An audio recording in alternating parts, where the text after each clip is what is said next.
The Millennium Development Goals were very much goals for the Global South, and they were not written in a very inclusive fashion. I mean, they were basically given by the North and said, you know, look, South, this is what you need to do to reduce infant mortality. They were very superficial, dealing with symptoms rather than with the root causes of problems.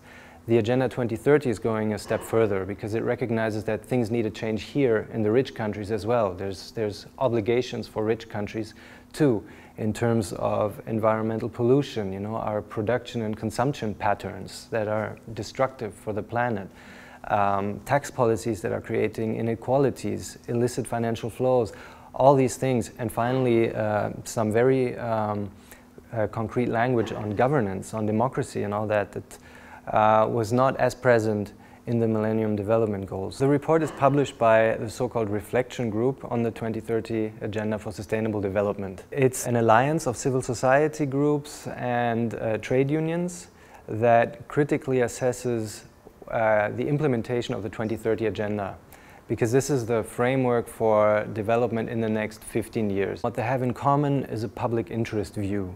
So they are not driven by private profit-making interest, but they're looking at what does this mean for the broader public. So we have environmental NGOs from the Global South, we have organizations dealing with social justice, we have trade unions, Public Services International, for example, the public sector workers, and they're all looking at the agenda and its implementation from an aspect of what does it do for our societies and what do we need from this agenda.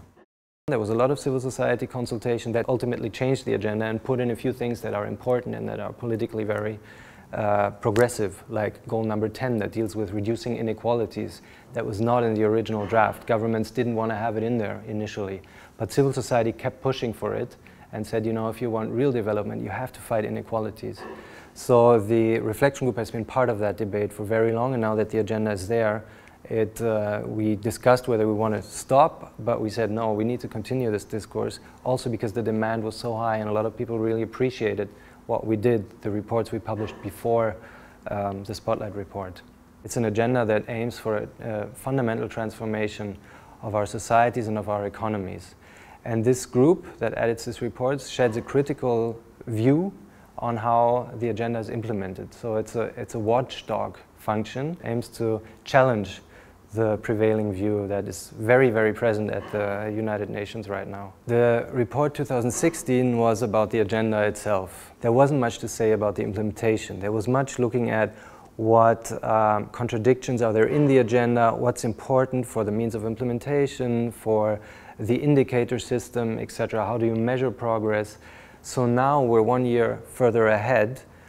We see already the first decisions on how this agenda is going to be implemented. So the 2017 report is much more practical because it deals with the first ideas and the first concepts that are being implemented right now and that are going to lock in or shape development for the next 15 years and beyond. On one hand, even though this is more of a superficial indicator, the word spotlight is all over New York and all over the high-level political forum suddenly, and it wasn't there before. So somehow this report is being seen, is being perceived, is being read. So for us this was an encouraging moment to say, okay, let's continue publishing reports on this.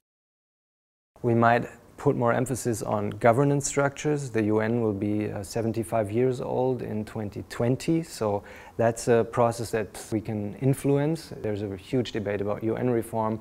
There's a huge debate about legitimacy in international politics. We just had a G20 summit concluding in Germany. What's the mandate of the G20? You know, maybe this past dichotomy of developed and developing nations is over, and we have to also look at Germany as a developing country. Is our infrastructure really sustainable and, you know, fit for the future? Is our finance system just enough, our tax system? Germany is a very unequal society. So there's a lot of challenges if you look at this agenda that also address the German audience.